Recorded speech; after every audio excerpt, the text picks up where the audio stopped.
Aí, galera que curte engenharia clínica, hoje eu estou aqui mais uma vez para fazer uma rodada de comentários. Eu tenho feito um vídeo por semana e não estou conseguindo fazer mais, mas é isso aí. Comentário ajuda muito o canal, ajuda a esclarecer dúvidas dos outros. Então eu peço para vocês que postem aqui, que eu prometo fazer um esforço para responder todos. Então, antes de começar, bora rodar a vinheta para a gente responder essa série de comentários.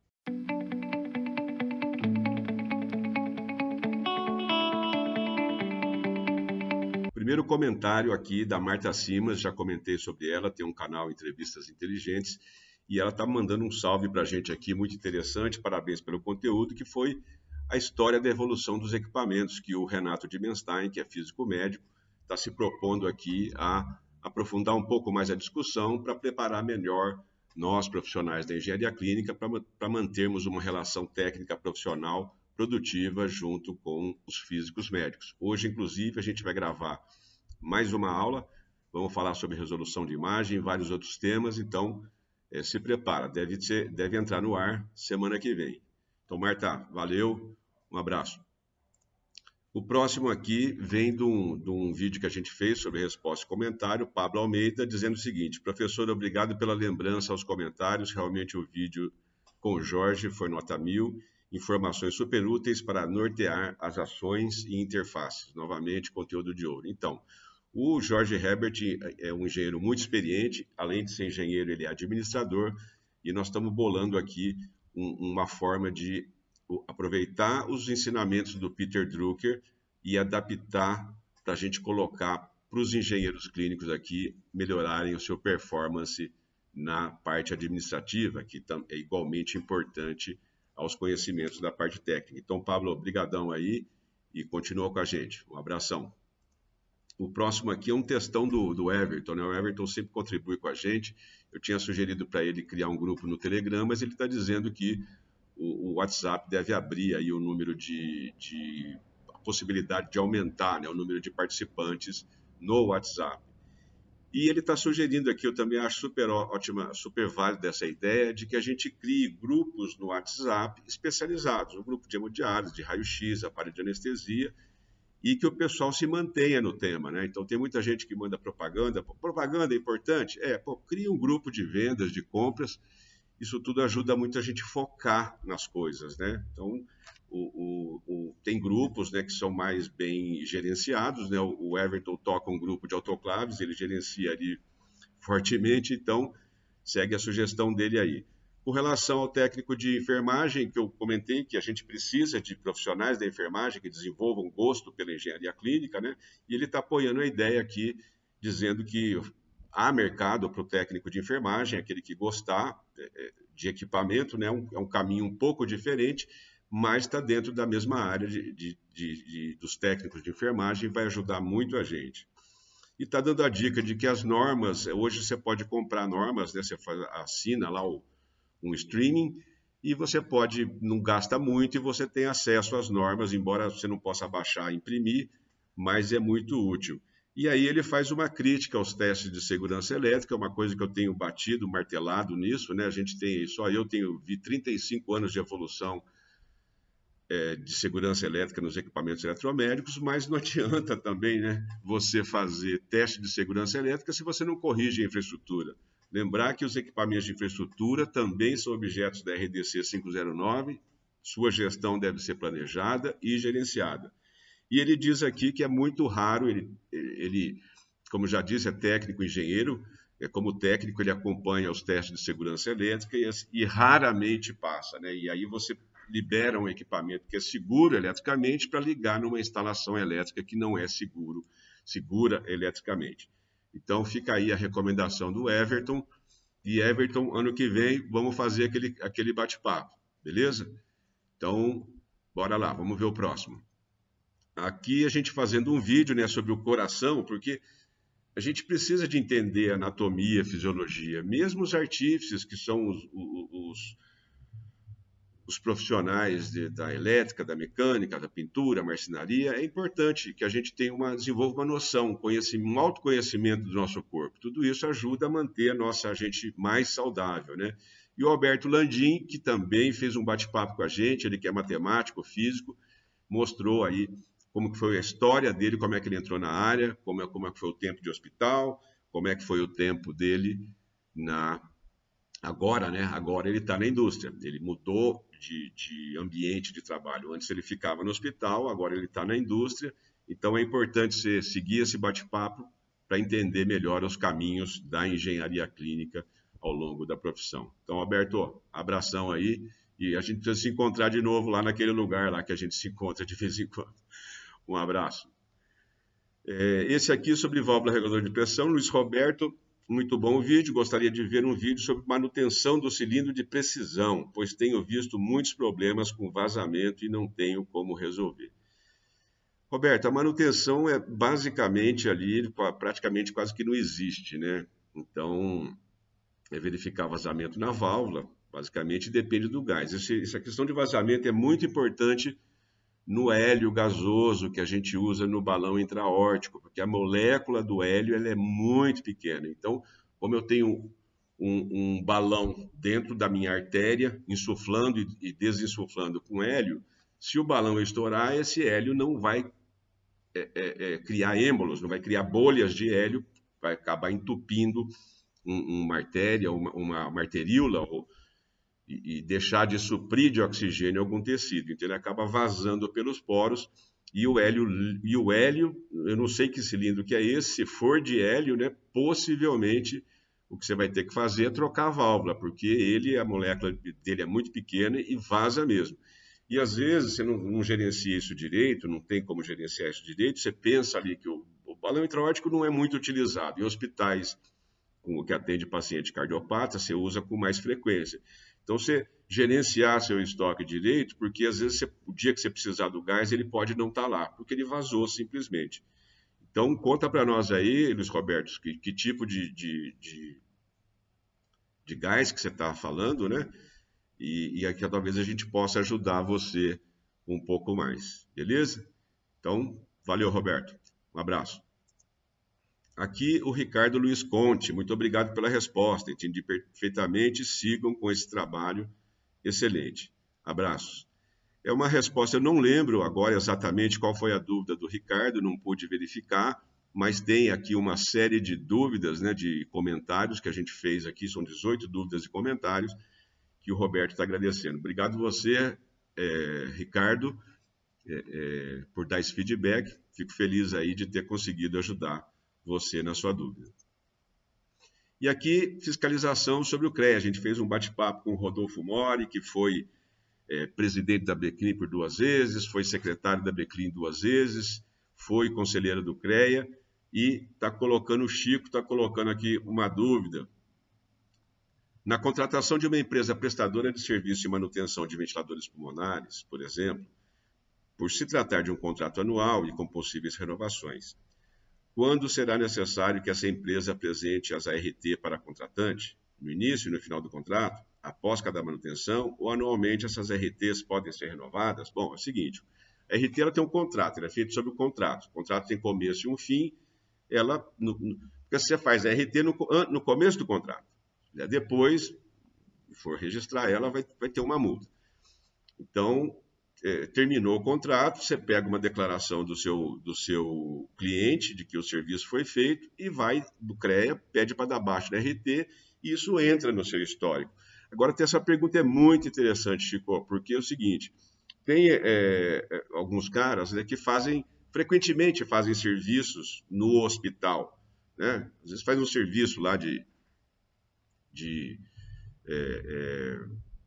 vamos dizer, uma manutenção, na outra semana tem outra manutenção, na outra semana tem outra manutenção.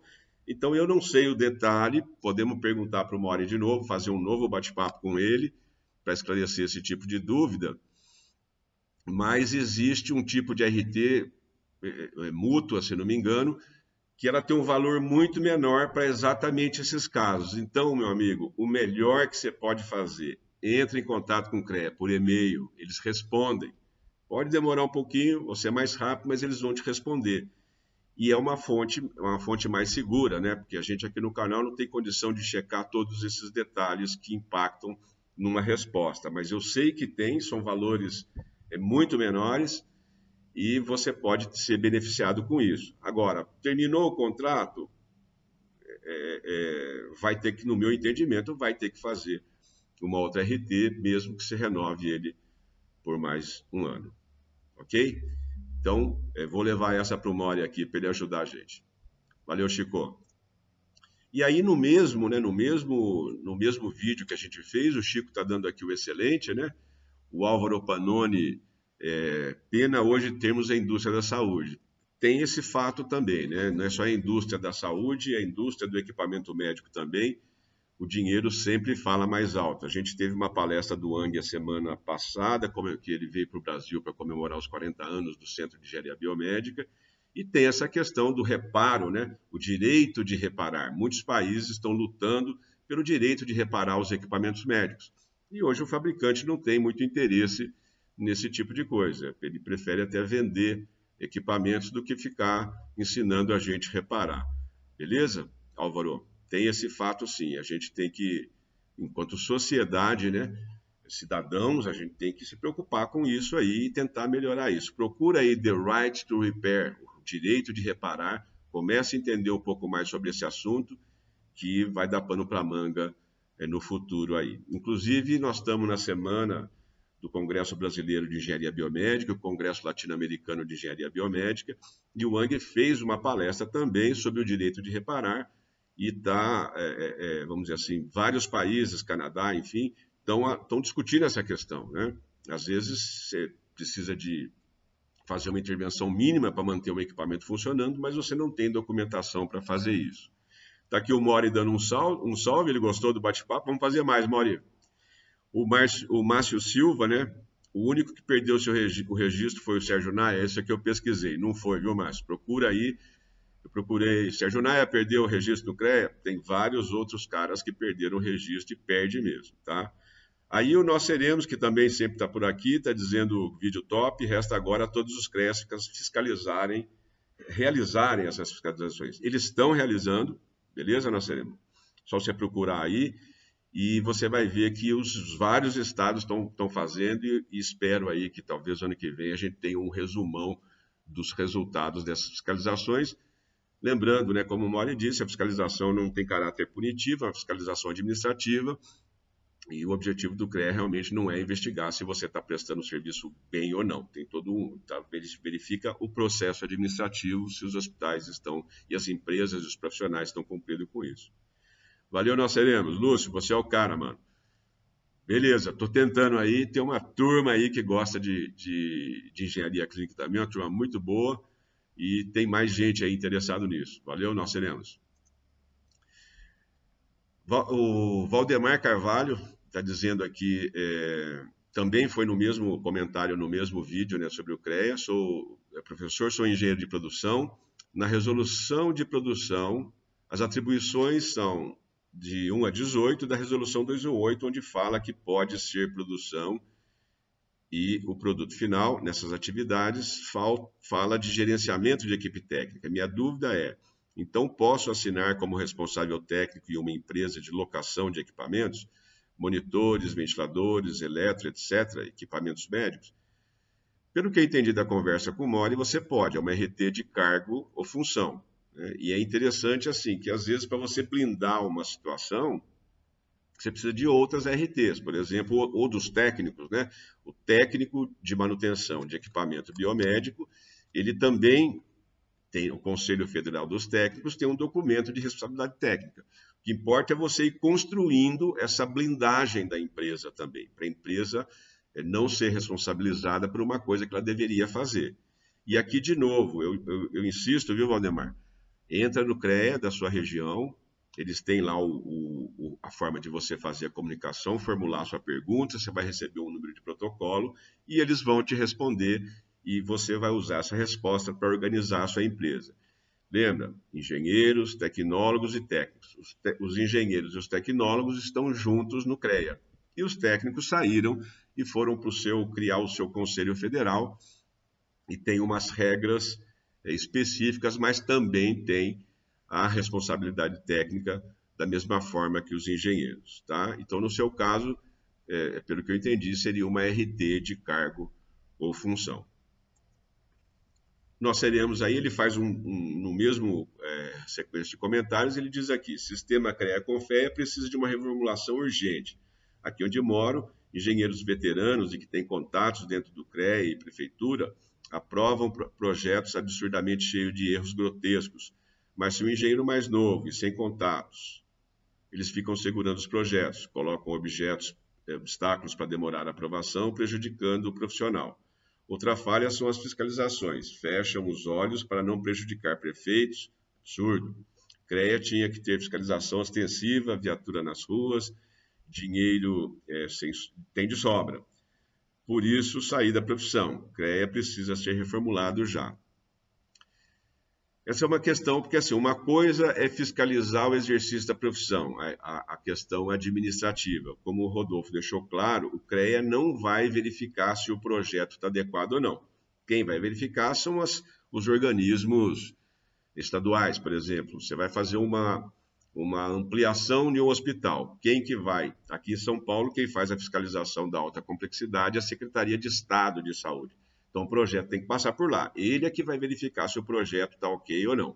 O CREA não vai fazer essa verificação do projeto em si. Ele vai verificar administrativamente se tudo que deveria ser feito foi feito. A RT, por exemplo, se tem um responsável técnico, se aquele responsável técnico pode realmente fazer aquele tipo de projeto ou não. Mas ele não vai verificar se o projeto está adequado ou não. Quem vai checar isso é a Vigilância Sanitária do Estado, em alguns casos a do município. Lembrando que o município, né, o prefeito do município, pode trazer a alta complexidade, se ele quiser, para o município. Mas, em geral, aqui no estado de São Paulo, quem tem feito a alta complexidade ou seja, os hospitais, é a Secretaria de Estado. E às vezes acontece, a gente sabe de muitas histórias, eu já passei por questões desse tipo. O cara que está avaliando o projeto, um dia ele fala de um detalhe, aí você ajusta o detalhe no projeto, você vai lá e o cara acha outro detalhe e a gente até suspeita de qual que é o interesse desse cara nessa avaliação de projeto. Então, isso acontece, esse tipo de coisa acontece. No caso que eu vivi, a gente estava fazendo trabalho para um prefeito e o prefeito não teve dúvida, foi lá no estado e falou, não, a vigilância do município vai assumir a fiscalização desse projeto e a coisa andou, tá certo? Sorte que a gente estava lá apoiando um determinado prefeito numa determinada cidade, mas muita gente sofre com isso e às vezes existem profissionais especializados em acelerar isso. Eu já vi projeto que foi aprovado em uma semana. Tenho aqui, inclusive, né, os documentos. É uma coisa assustadora, né? Você entra com o projeto no sistema, uma semana depois está carimbado e aprovado. Então, essas coisas existem, é importante que a comunidade, que a população saiba disso, né? Porque nós dependemos desse tipo de serviço. Mas nós seremos, pensa em voltar aí para a nossa área aí, que nós estamos precisando de gente, viu? Estamos precisando de gente e tem toda essa dificuldade e quem sabe aí você não consiga contornar essa situação. Vamos para o próximo aqui. Um abraço. O Everton, de novo, do CREA, né? Sugerindo aqui que a gente pudesse fazer um vídeo de algum estudo de caso. Everton, eu já fiz um vídeo aqui, eu até ia pegar ali, está na prateleira ali. Eu tenho um livro que eu comprei em 1992, que são 50 casos de malprática, tá? Ou seja, só que ocorreu nos Estados Unidos, eu escaneei ele, é localizável, dá para você copiar, colar e traduzir, mas são 50 casos extraídos do sistema jurídico norte-americano. Então, tem ali o acidente e ele procura avaliar quem é o culpado e quem não é. Eu vou ver se eu te mando ele aí, ou pelo WhatsApp. Quem quiser, quem tiver interesse, está liberado, manda um e-mail para escola@engenhariaclinica.com, que eu vou ter o maior prazer de mandar esse livro com esses 50 casos. Mas obrigado pela dica aí e podemos trabalhar essa questão aí. O que está faltando é gente aqui, viu, Everton? Tem muita possibilidade da gente ensinar, né? Permitir que as pessoas aprendam de maneira gratuita, tenha mais conhecimento sobre engenharia clínica e sobre como nós, profissionais técnicos, engenheiros, tecnólogos de infraestrutura, de equipamento médico, estamos trabalhando para tornar os hospitais mais seguros para os pacientes e para a população de um modo geral. Valeu, Everton. Abração. O Matheus Batista, boa tarde, professor. Tive a oportunidade de estar contigo semana retrasada na palestra da Santa Casa de São Paulo. Verdade, lá com o Ang. Então, atualmente faço tecnologia em sistemas, equipamentos biomédicos. Cara, minha pergunta é a seguinte: com base no que foi falado lá na palestra, alguns engenheiros não têm muito conhecimento sobre processos atualmente. Cara, penso em fazer a especialização em engenharia clínica em breve. Minha dúvida é fazer no Einstein, que é um preço alto, ou fazer no Santa Marcelina, valor mais acessível, e o restante da verba investir em outra pós, Senai Gestão de Processo. O que acha? Poderia me dar uma ajuda desde já? Agradeço o retorno. Matheus, eu acho o seguinte, eu acho assim que você está estudando, eu acho que você deveria investir um tempo em fortalecer um pouco mais a sua técnica. Tá? Eu não sei que ano que você está, não sei se você já é técnico, já tem experiência técnica, mas eu sou um tipo de engenheiro que eu gosto um pouco de hands-on, de mão na massa, de questões técnicas específicas. E fui buscar as minhas especializações em gestão, por exemplo, muitos anos depois da minha formatura. Então, eu acho que você deveria consolidar isso, né? Consolidar, desenvolver habilidades técnicas também, que são importantes. Você vai trabalhar no hospital pobre de interior, que não tem muita grana, ou que gerencia mal a grana, a competência técnica é muito importante, porque quebra, às vezes o cara não tem grana, e você tem que se virar nos 30 ali e fazer a manutenção, mão na massa, né? E a gestão, igualmente importante, você tem que estar estruturado melhor tecnicamente para você ter uma gestão mais bem organizada. Então, eu acho assim que você pode procurar especialização, tanto no Einstein quanto no Santa Marcelina, se você estudar. Se você cair matando, tanto faz a escola que você estuda. Você, explorando os professores, você não vai ter dificuldade para aprender mais. Então, escolha uma que cabe no teu bolso, que fica perto da sua casa, que você não vai ter dificuldade, que você vai aproveitar melhor o seu tempo para você poder estudar melhor. Com relação aos colegas do Einstein, eu conheço a turma lá é muito boa, tá certo? E o problema lá do Einstein é que tem muita gente que quer fazer lá, então eles fazem ali um processo de seleção mais rigoroso, porque muita gente procura, né?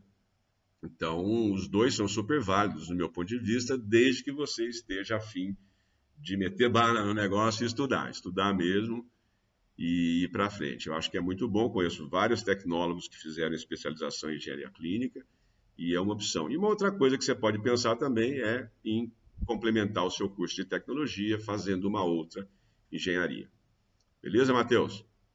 Ó, e parabéns pela participação lá. Aquela palestra do Ang lá é uma oportunidade rara. Inclusive, o livro dele lá, Fake News, Verdades e Lendas, é fantástico. Eu ganhei um dele, vou fazer um vídeo só sobre o livro dele, só sobre esse livro. Eu já tinha tido uma palestra dele, mas o livro é demais mesmo. Eu ganhei um de presente dele e lógico que eu não vou dar spoiler do conteúdo, dos detalhes dos conteúdos, né? Mas eu vou recomendar fortemente esse livro dele e recomendo para você desde já, porque tem muita lenda na parada, entendeu? Tem muita lenda, muito isso, muito aquilo e tal. É que a gente falou da segurança elétrica, né? Tem uma lenda de que segurança elétrica, os equipamentos estão matando as pessoas. Isso é lenda, né? Lenda, totalmente lenda. Vamos lá. Aqui, de novo, né, na fiscalização, com Rodolfo Moria, Patrícia Silva, muito obrigado pelas explicações. Um RT há anos de uma empresa e não fez a RT, um responsável técnico há anos de uma empresa que não fez a RT de desempenho de cargo ou função, se o fizer, sofrerá penalidade? Sofrerá, vai pagar uma multa, mas vai ficar completo, entendeu, Patrícia? Porque isso entra no teu currículo, entra no teu acervo técnico lá no próprio CREA. Aí quando o cara perguntar, fala, você tem experiência? Fala, você tem lá no CREA, lá um acervo de um enorme de atividades que você fez, atividades profissionais. Isso para servir, para prestar serviço para órgão público é importante. Então eu recomendo que você faça isso sim. Pedir para esse RT aí, orienta ele que ele faça assim. Tá bom? Obrigado então, Patrícia Silva. Vamos para o próximo. No bate-papo com o Ricardo Maranhão, fizemos um bate-papo com o engenheiro Ricardo Maranhão, foi muito legal mesmo ele contar a história dele, tudo que ele fez, que ele está fazendo hoje. Um cara bastante estudioso, bastante concentrado, é o nosso atual presidente da Associação Brasileira de Engenharia Clínica, então cola ali, porque tem toda uma história, tá certo? De trabalho, né? de carreira, e tem muita coisa legal. Ele está falando para a gente sobre a certificação de empresas na área de engenharia clínica pela Organização Nacional de Acreditação. Então, quem não assistiu, cola ali, que é uma boa. Valeu, Tiago. Abração. Aqui sobre a fiscalização de novo, o Tiago, né? Essa aqui eu lembro aqui, deixa eu fazer uma leitura rápida. Ele está trabalhando no Hospital de Brasília. Tiago, a gente tem um vídeo sobre, não lembro do título dele, mas onde o Paulinho, todo aquele corre que você vai ver no vídeo, eu vou ver se eu não esqueço de botar o link aqui para vocês assistirem. É um vídeo longo mostrando como que é o recebimento de equipamentos numa obra, e o último trabalho que eu fiz com o Paulinho foi nessa obra e vale a pena assistir, tá? Então ele está dizendo que ele está montando um hospital público e ele está dizendo que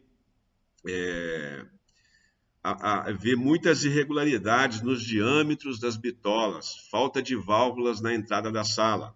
Quer dizer, esse tipo de problema, falta de válvula na entrada da sala, é o seguinte: se você tiver que parar a sala, às vezes tem que parar um andar inteiro, né? Então, o projeto tem que ser inteligente, tá? Às vezes fica mais caro, mas é muito mais seguro. Aí ele coloca pontos duplos, quando você tem uma parede, uma régua de um lado, uma régua do outro. Então ele está dizendo que você pega um ponto e divide para alimentar duas réguas. Ora, eu vou continuar lendo aqui, eu vou te dar um toque aqui. Pontos duplos, sabe me dizer se futuramente, quando estiver funcionando, vai dar pau na rede? E ainda tem a questão da rede estrangulada, pois hoje nós, que somos profissionais, temos que obedecer a ordem, mesmo vendo alguma coisa, alguma irregularidade no nosso serviço. Hoje eu apoio o CREA, tem que ter fiscalização nessa área, porque tem muita obra irregular sendo feita por aí. Deixa eu pegar aqui, tem um alarme tocando. Deixa eu repetir aqui. É o seguinte, Tiago, eu fiz uma consulta aqui rapidinha, a gente não tem tudo de cabeça. Essa questão de estrangulamento é o seguinte: a gente aqui no Brasil só desafia a rede estaticamente. Você pressuriza ela e vê se a pressão cai. Mas a gente tem que fazer ensaio dinâmico. Então você põe uma carga, põe um fluxo ali, né, mede a pressão no ponto sem fluxo. Você impõe um fluxo e a pressão não pode cair acima de um valor. Eu peguei aqui, por exemplo, no caso do vácuo, de acordo com o padrão inglês que a gente tem aqui, você põe lá 40 litros por minuto e a pressão não pode cair abaixo de 300 milímetros de mercúrio. É uma forma de fazer esse teste. Já se você pegar a norma americana, no caso de oxigênio, você vai pôr ali, a pressão na rede lá é 50 psi.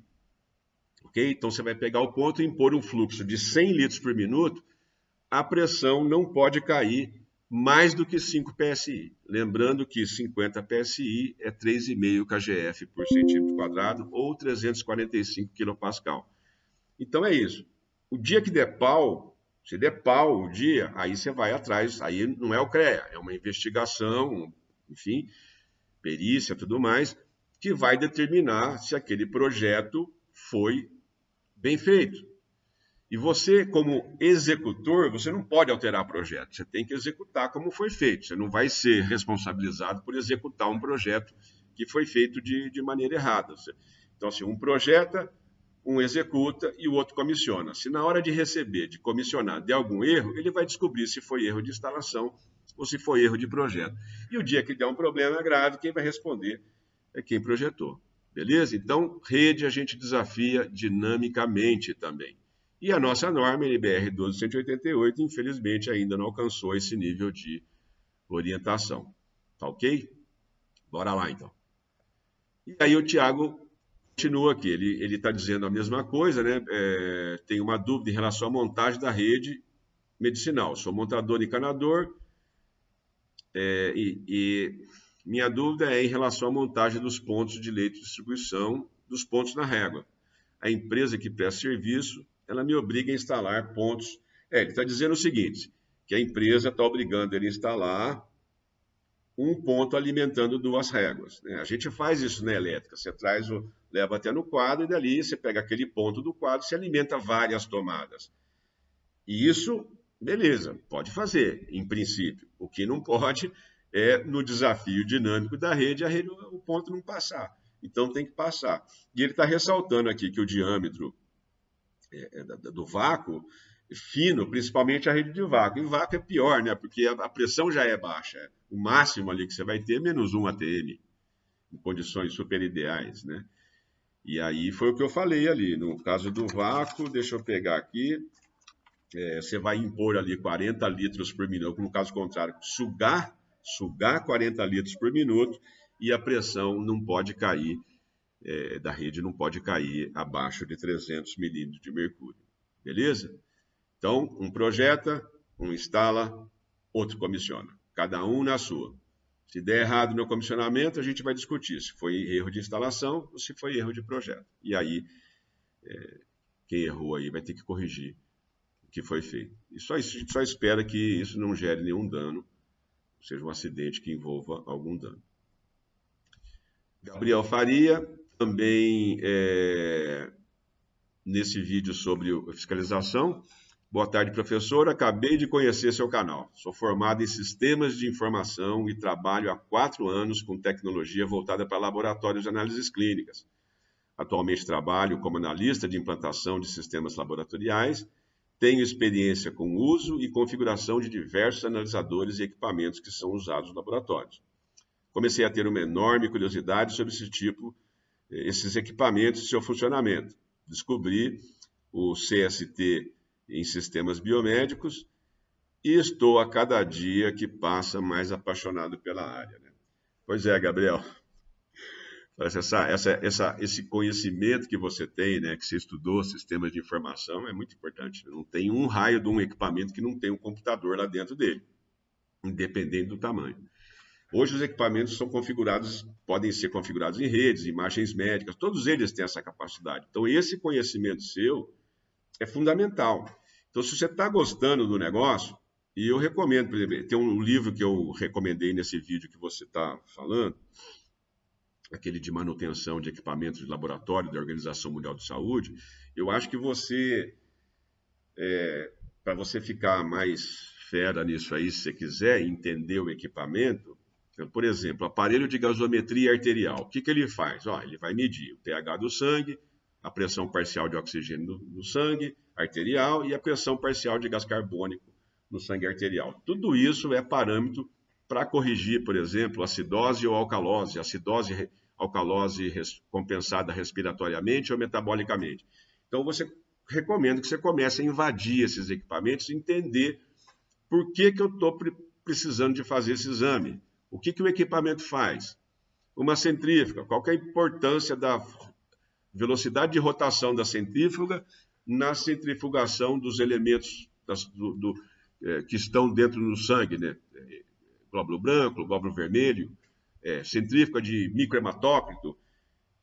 Então, assim, tem um espaço para mergulhar nisso, né? Se você quiser, mas também tem um espaço gigantesco para quem tem sistema de informação. Se você já mexe com laboratório, você pode avançar para monitor, você pode avançar para raio-x, tomografia, ressonância, porque precisa de pessoas, né? Por exemplo, essa questão de cybersecurity, o American College of Clinical Engineering tem discutido isso muito. Volta e meia eles estão fazendo um trabalho para essa segurança cibernética, né? Qual que é o risco de alguém entrar numa rede de um hospital e começar a alterar exame médico, resultado de exame médico? Existe esse risco?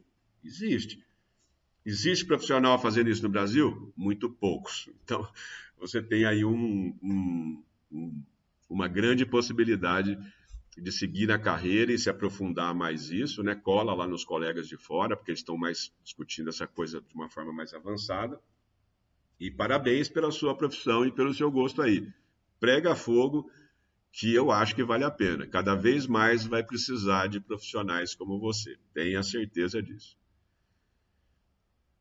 Aqui agora o Arão Mondo está dizendo aqui, muito bom, valeu Arão, obrigadão aí pelo comentário, isso ajuda muita gente aqui e ficou muito feliz que você tenha gostado desses 18 comentários que a gente fez para responder o pessoal, como a gente está fazendo esse aqui.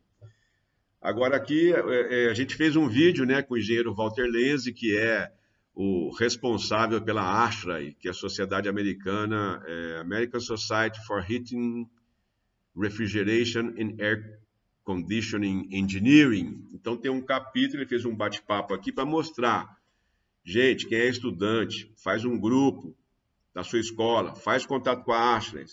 Quem gosta de refrigeração e ar-condicionado tem várias vantagens com relação a isso. E aí o Roberto Carlos Esteves está dizendo o seguinte: muito boa e didática explicação e esclarecimento. Poderia abordar a aplicação de tubos de PVC em sistemas de renovação de ar face às potenciais emanações de gases tóxicos em caso de incêndio. Cara, incêndio, a maioria morre asfixiado, intoxicado, né? Asfixia é diferente de intoxicação, qualquer dia a gente faz um vídeo sobre isso.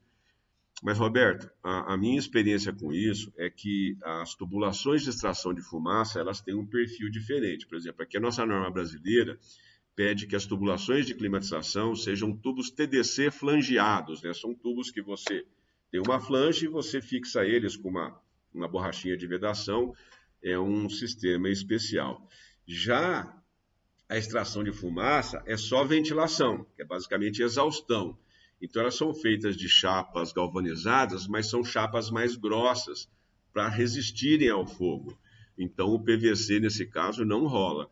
E eu não usaria PVC, porque se pegar fogo, o PVC não vai resistir à temperatura e o sistema vai deixar de funcionar, né? Vai derreter, vai pegar fogo, porque o PVC vai virar combustível, que é diferente das chapas de ferro galvanizado, com uma espessura maior para resistir o fogo e conseguir fazer a extração de fumaça. Aquele incêndio do Hospital Badim, se tivesse um sistema de extração de fumaça, aquilo não teria acontecido. E vocês que estão chegando no Hospital Novo, faz o diagnóstico, cara, não é ficar maluco, entendeu? Mas você tem que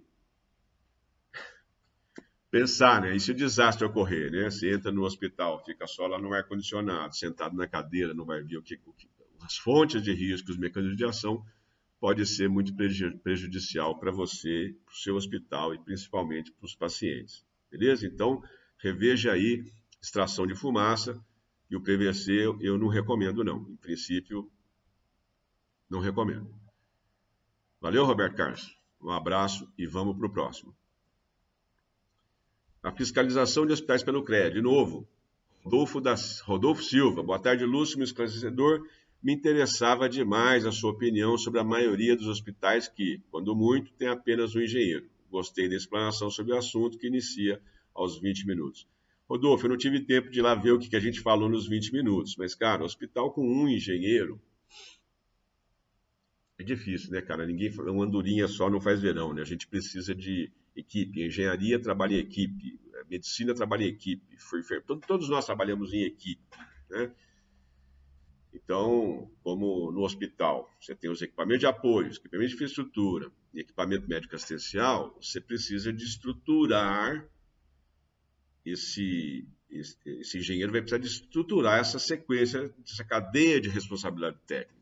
Principalmente sensibilizar a direção, né? Fazer aquele plano de investimento, priorizar as atividades, mas até faria sentido dependendo do tamanho do hospital. Então, um engenheiro no hospital é uma coisa muito difícil, né? Você tem que ter artífices, você tem que ter técnicos, você tem que ter tecnólogos. É uma coisa muito ruim e o CREA vai acabar identificando essas coisas porque várias instalações, elétrica, hidráulica, geração de energia, gases medicinais, tem que ter os responsáveis técnicos. E seguramente um engenheiro só não existe uma engenharia que consiga cobrir todos esses casos. Então, o meu comentário é o seguinte: é o fim da picada, um único engenheiro no hospital. Ele tem que buscar suporte de outros engenheiros para estruturar a cadeia de responsabilidade nesse caso. E a população precisa de aprender a exigir isso, né? Para aprender a perguntar, ver se tem engenharia no hospital, como é que é feita a manutenção, qual que é o nível de segurança e tudo mais. Todo hospital top no Brasil, em geral, tem uma engenharia top. Então, os administradores hospitalares precisam entender a importância e o papel dos engenheiros nos hospitais.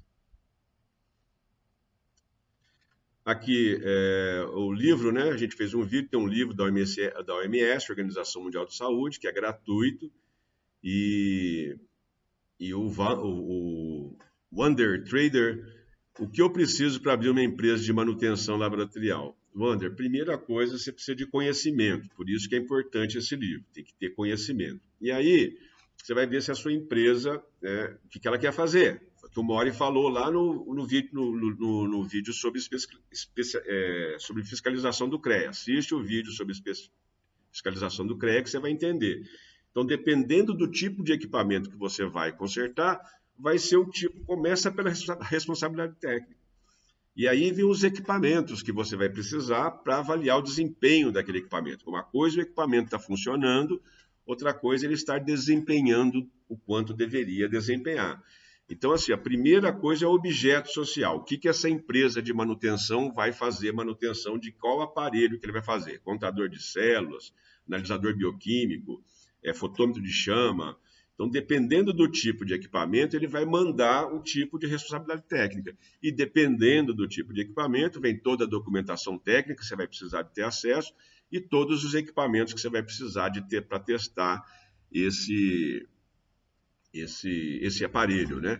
Tem um colega nosso, o engenheiro Daniel Moura, ele tem uma empresa chamada Aclean, ele fez um vídeo muito legal, está tendo muitas visualizações, onde ele fala sobre a parte mais técnica dessa questão de montar um laboratório de manutenção de equipamento médico assistencial. Eu vou ver se eu não esqueço de deixar aqui para você ir lá assistir e ver, porque assim, você tem, o que você precisa? Você precisa de um conjunto de coisas administrativas, um conjunto de coisas técnicas, que vai depender do equipamento que você vai fazer. Por exemplo, o laboratório usa balança? Usa balança. Eu vou consertar só a balança? Você vai precisar de padrão de peso e vai precisar de documentação técnica para fazer ajustes caso a balança esteja descalibrada, por exemplo.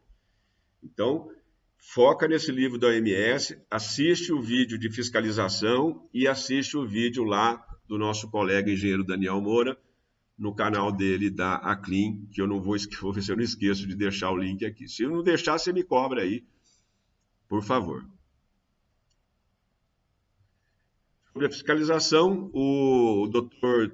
Davi Sims, ele está dizendo assim, fala Lúcio Brito, ótimos vídeos. Tem o contato de alguma empresa que venda container de esterilização e entregue no Rio de Janeiro?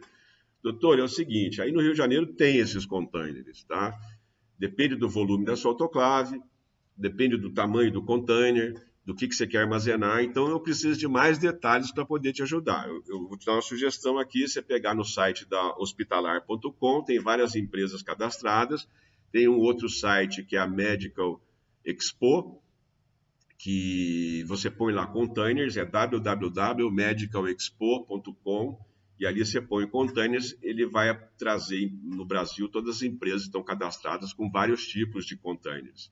E procure no próprio fabricante da autoclave. Vai ali atrás da autoclave, tem a etiquetinha do fabricante, faz contato com ele e vê as dimensões, que é melhor você manter, né, nesse processo de gestão, você manter contato com uma empresa só do que ter várias empresas para você ficar fazendo esse tipo de corre. Eu respondi no seu comentário, pedindo ali para você me dizer o volume interno e vamos ver se algum colega aí, por favor, ajuda aí o Dr. Davi Simes, que está no Rio de Janeiro, que está precisando de ajuda, tá? Então, eu agradeço aí o contato, a pergunta, e são essas as dicas aqui, doutor, que eu preciso saber mais, te orientar, né, que eu posso saber mais para poder te ajudar. Bom, pessoal, chegamos no final do último comentário, agradeço a vocês aí que chegaram aqui até o final. Se vocês precisarem de alguma coisa, dá um salve. Se você não gostou do vídeo, compartilha, comenta, envia para um colega, para um administrador, para uma autoridade sanitária, para um enfermeiro, para um médico que você conhece. Tudo isso ajuda muito a aumentar a relevância do nosso tema Engenharia Clínica nas redes. E no mais, aquele muito obrigado pelo seu tempo. Valeu!